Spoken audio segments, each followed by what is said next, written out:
Hello everyone, welcome to my brand new channel, the ABCD of Cbse English. My name is Tazir and today is a foggy day. Guess what?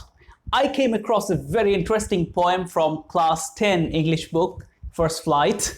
The name of the poem is Fog. Let's start the discussion.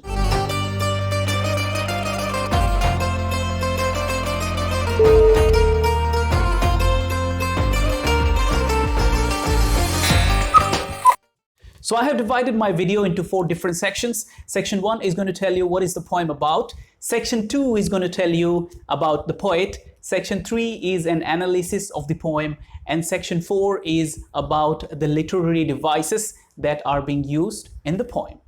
Okay, so what's the poem about? The poem is about nature. It's about fog. So when do we see fog? Generally during winter season. The poem, in a very short way, tells us how the fog enters into a city and its harbor, and then it leaves. That's it. Okay, so let's talk a little bit about the poet. The poet is Carl Sandburg. He was an American poet. He has written a great deal of poetry. He also won 3 Pulitzer Prizes. Fog is one of his most popular and remarkable poems. So let's get to the poem straight away. The poem has 6 lines, so it's a very short poem.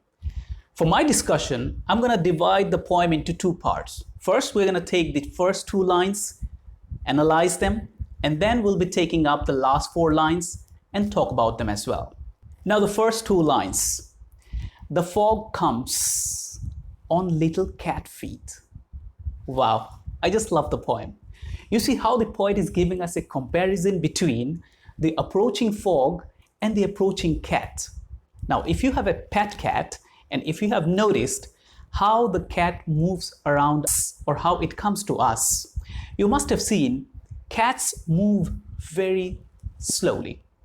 And also, they have soft feet, and therefore, they don't make any noise when they move.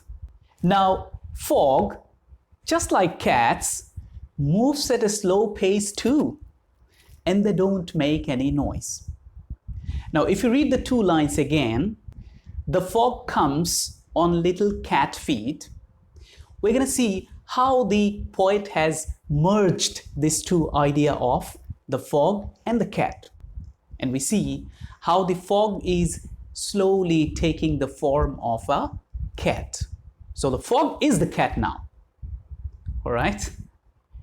And by doing that, the poet has made the fog alive. Now it's like a cat. It has a life. Now let's get to the last 4 lines. It sits looking over harbor and city on silent haunches and then moves on. Now let's imagine a cat's activity for a while, okay? Cats move around, usually look for an elevated place from where they can sit on and look at the activities around. And then after a while, they move on. And just like a cat who does not take instructions from anyone to sit or look around or move away, the fog does the same. It comes to the city, sits on its haunches, looks around the activities on the harbor, and then it moves on. Does the poem have any rhyme scheme? No, it does not. It does not follow any rhyme. It is written in free verse. Now let's get to some more technical aspect of the poem. Poetic devices. Let's start with metaphor. What is a metaphor? Metaphor is used in poems to compare 2 things which are not alike, but they have some comparison. Now let's look at the fog and a cat. Are they similar? No. But do they have something in common? Yes. What is that?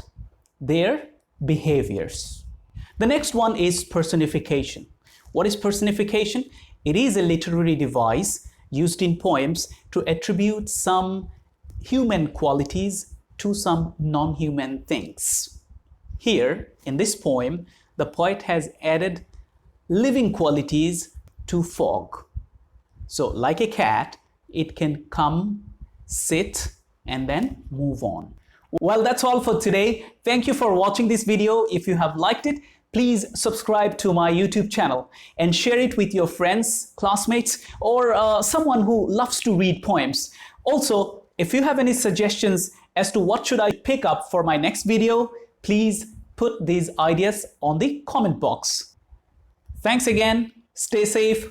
Bye-bye.